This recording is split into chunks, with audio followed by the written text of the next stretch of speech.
नमस्कार दोस्तों, मैं सीमा चौरसिया आपका स्वागत करती हूँ अपने यूट्यूब चैनल पे। और बहुत अच्छा है उलारा गीत लेकर आई हूँ। अच्छा लगे तो लाइक सब्सक्राइब जरूर करें, शेयर करें, सपोर्ट करें आप लोग, और फुल वॉच करके ज़रूर देखें। और हमारा गीत सुबह 9 बजे जाता है। आप लोग ऐसे ही प्यार दुलार बनाए रखें। धन्यवाद। राजा हो मोरे लालन भाए हैं, राजा हो मोरे लालन भाए हैं, राजा हो अपन माई बोलाई लवा, राजा हो अपन माई बोलाई लवा, माई हो चला अगिया लगाई अवा, माई हो चला अगिया लगाई अवा। हे घर घुसनु हे चुल पोतनु, हे घर घुसनु हे चुल पोतनु, यस कहा चला देवता पूजाई अवा, यस कहा माई देवता पूजाई अवा।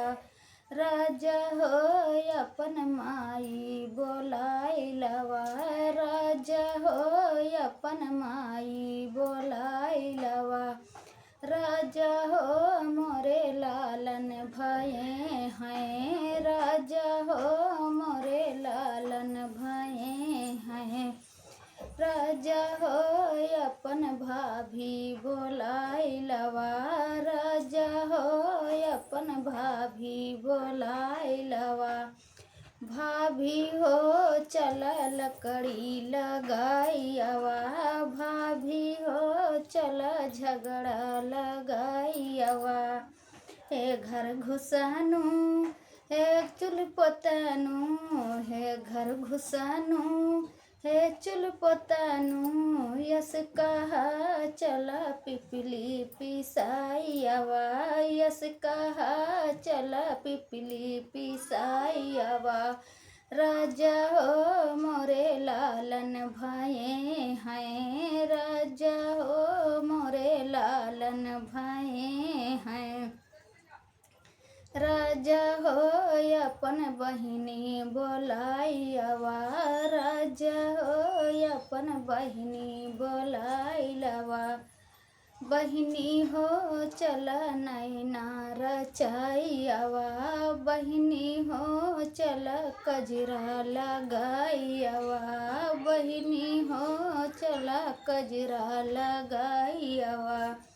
हे घर घुसनु हे चुल पोतनु, हे घर घुसनु हे चुल पोतनु, यस कहा चला नैना रचाई अवा, यस कहा चला नैना रचाई अवा।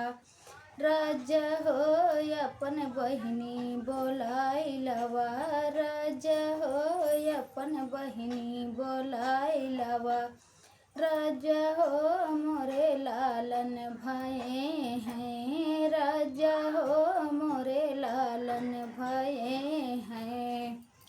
तो दोस्तों, हमारा गीत कैसा लगा आप लोग को? गीत अच्छा लगे तो प्यारा सा कमेंट जरूर कीजिएगा आप लोग। धन्यवाद।